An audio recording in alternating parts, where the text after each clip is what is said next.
The third type of speaker label is the unidentifiable speaker. It is used when you can't identify who the speaker is.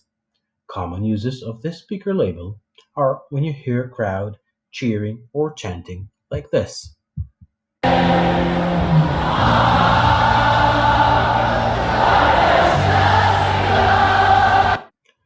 As you can hear, there are hundreds of people singing at the same time and you can't identify any single person.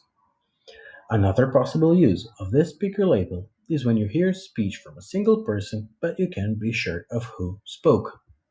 In these cases, you can create a new speaker and name the speaker Unidentifiable Speaker.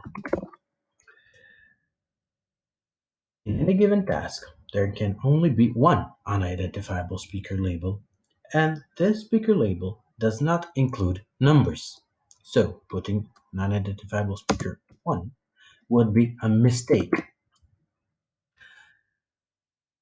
Once you save it, remember that all of the speech that comes from an unidentifiable speaker should be attributed to the same unidentifiable speaker label.